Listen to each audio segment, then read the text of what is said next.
Alright guys, so I just bought a 1990 Mazda MX-5 Miata, and it's pretty cool, and I've wanted one for quite a while now, and I just thought that I should make a video and show you guys the things you check for when you buy one of these. Let me know in the comments below if I've missed anything. Yeah.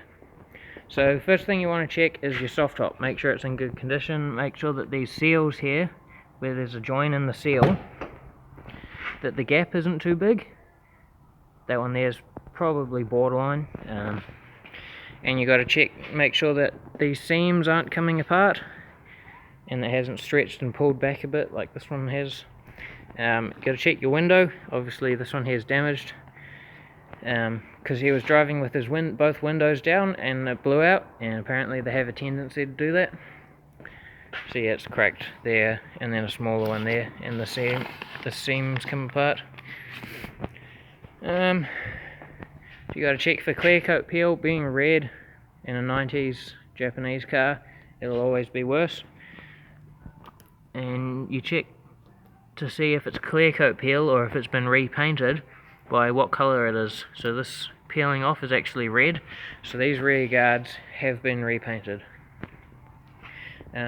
Just check small things like scuff marks on the corners of the bumper. This one doesn't have any, but it has got these stress fractures in the paint, so it has actually been backed into something at some point.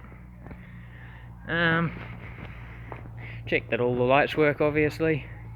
In the boot, I resprayed my boot black because I'm scared of rust. I hate rust. But down here, check for rust in the bottom of there, because that's where your spare tools go. Obviously I have mine in the wheel, but spare tools chatter around and they're not painted, so they start to rust, and then that rust transfers onto the bottom inside of your car. So you check for rust in here, down along that edge, along the seam. Make sure that that bung is clear, because that there is the drain out of your fuel cap. So it just drains out onto the ground, so make sure that that's pointed properly out and not into your car. Have a feel of the carpet, make sure that the carpet's dry. If you've got nothing in the boot, like if it's got no spare wheel or if it's already been pulled up, check underneath it. Make sure that there's no rust. Mine is actually pretty tidy and has been garage stored for ages, and there was little spots of surface rust starting, so definitely check under there. Check that your battery is the right size battery. I actually just fitted a new one to mine now. Check that it hasn't been leaking around there. The seal, if the seal is damaged, like if it's owned by an old person or something, or someone lazy and they drag their stuff over there when they put it in, it probably will be damaged. Definitely check to make sure that it's not damaged, because if it is, water will hit on the boot, run around under, and then drip straight down inside your boot. Yeah. On the interior, lift up the floor mats if it has floor mats, and check, make sure that the carpet isn't damaged, because if the carpet's damaged, it's from someone going like that with their foot on the clutch on and off, it's probably been driven hard, or the clutch has been ridden a lot, so it's not got much life left in it. These here have a tendency to have that plasticky coating peel off. Make sure that the vents are nice and tight. Obviously that's not going to be a deciding factor, but they do droop down a bit after age. My radio's falling out. When you put it in gear, make sure that there's not a lot of movement. So that's actually in first gear, so I need to do the bushes, because there's the same movement in all the gears.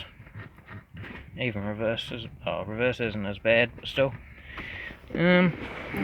Make sure both your windows work. That's the switches there. Check inside the roof. Make sure it's got no mold or anything on it. Mine has a little bit starting there. Ask him for the cover for the soft top when it's down, if it's a soft top one. Make sure that you can get that. I have mine. It's tucked nicely down behind my seat there. Make sure that that works. I'm not sure 100% what it's for. I'm pretty sure it's to open the boot from inside, but I don't know. Check that the lights work on the door and off. Mine doesn't on this side, which is annoying.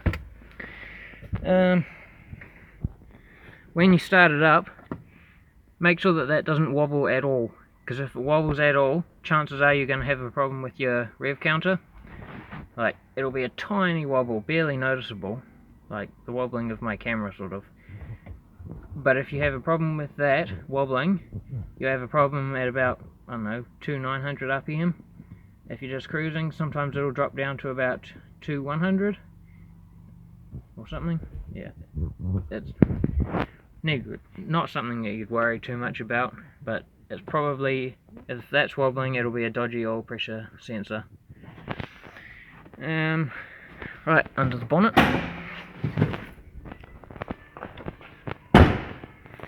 Oh, you've got to make sure that your pop-up lights work. I haven't priced up new ones, but they can't be cheap.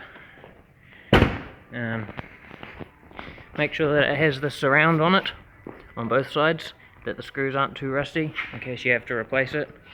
Mine has LED headlights. Check for stone chips and stuff around the front, and more curb mark or scuff marks on the corners of the bumper.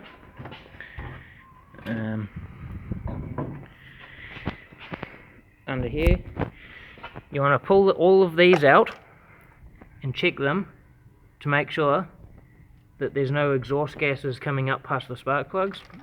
Be gentle when you pull them out so you don't damage them, but check them all, because on mine, this one here was left loose.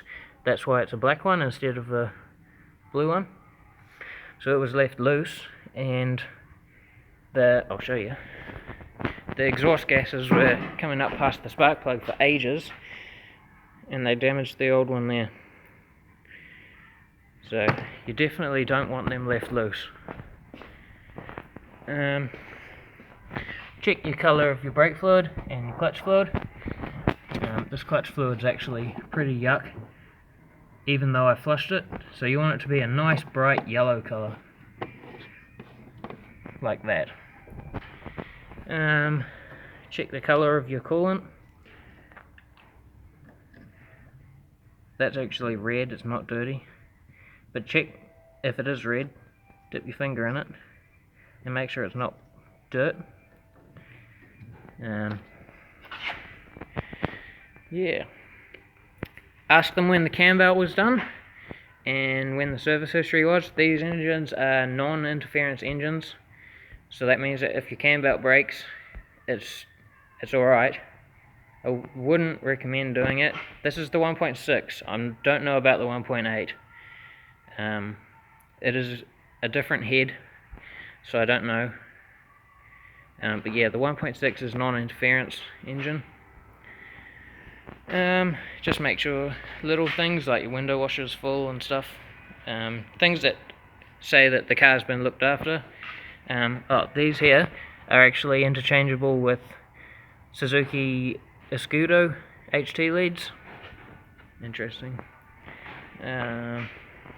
Check for rust in here, because the water pours down off your windscreen into here, and check for rust in all the little gaps and make sure that water hasn't been sitting in there.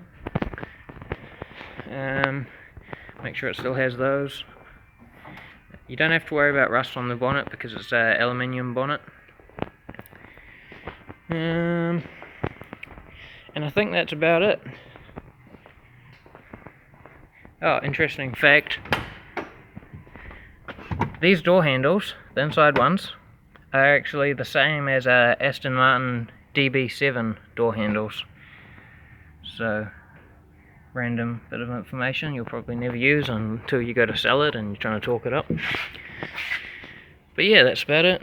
Check the seat. This one here's got a bit of worn padding in it. Make sure there's no rips or anything, or damage. Make sure that they slide backwards and forwards freely.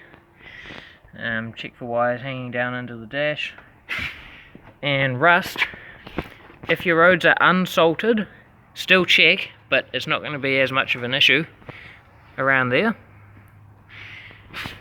And no matter whether your roads are salted or not, these holes here, check for rust around them, make sure that they're clear. Because the water from your soft top, the rain lands on it, it runs down in this gap here. It comes down in there somewhere. Obviously the other side of the carpet and down that hole where my hand is. I can't see what I'm doing. There, down there. Check that it's not wet or damp. Pull the seat forward. Put your hand down the back of it. Make sure that there's no water or dampness in there. Yeah, check that sill. Make sure there's no rust in it. Same on the passenger side.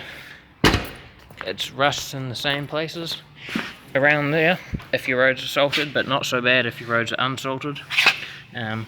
Check for burnt rubber or bits of road and stuff up inside your guards as well, because that'll show that someone's been doing skids in it. So yeah, that one and that one. Check to make sure that they're clear.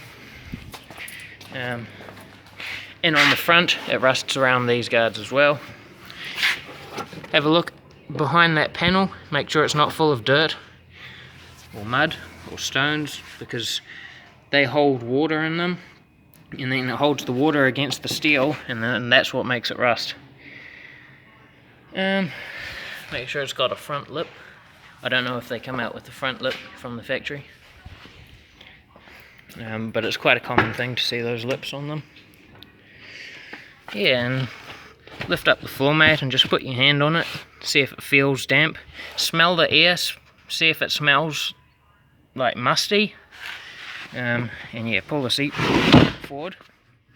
And then this carpet here, there's two clips at the bottom. You just pull those out and then pull the carpet up.